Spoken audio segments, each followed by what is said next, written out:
Welcome to the session on Need for Retirement Planning. Learning Objectives.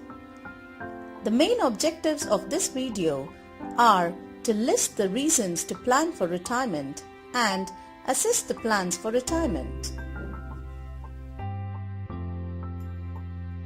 At the end of this video, you will be able to describe the reasons to plan for retirement and identify the plans for retirement.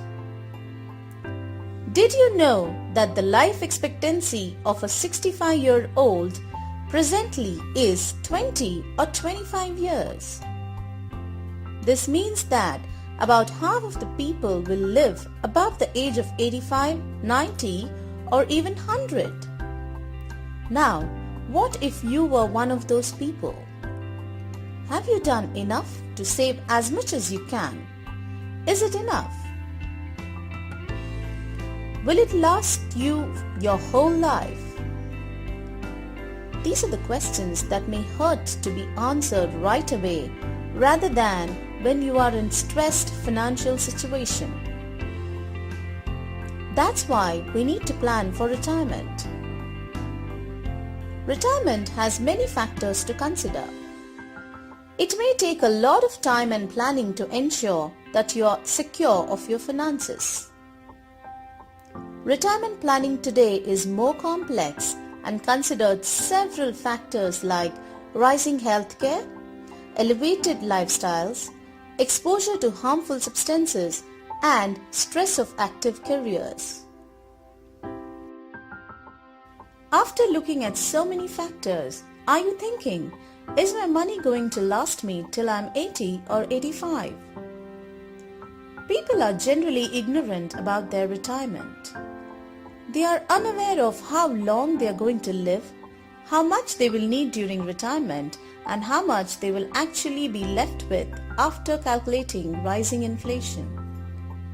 The reality is, it takes a lot of money to retire today if you want your resources to last you till the end of your life.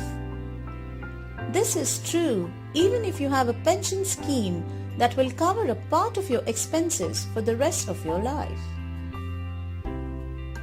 Let's take a look at this graphic. Think of the retirement savings as 25 to 30%. This means that for every 1 lakh of your asset, you should accumulate 25,000 to 30,000 of its value towards your retirement income. Let's look at how a woman who is 60 years old should look to plan her retirement income. Assume that this woman is single and earns Rs 60,000 per month from her pensions and rental income. Now, let's assume she needs 75% of this amount to take care of herself and a little bit more to travel and see her close ones. So, this leaves about 10,000 rupees with her as savings at the end of every month. Now, this may seem like an obvious and comfortable choice for the retiree, as the expenses are taken care of and she has extra money. But what about health care for when she is 90? What about paying for old age personal care? What about sudden expenses like home repairs or emergency travel costs? The reality is we are never really financially secure. Averaging out the contemporary retirement planning advices and practices, the spending percentage is around 4% of your total wealth per year as expenses. Save the rest and allocate them in investments that will contain a 25% share of equities and a 75% share in FDs and bank deposits. What you save from this income can then be reinvested in some safer allocations separately to have 75% in securities and 25 to 30% in equities.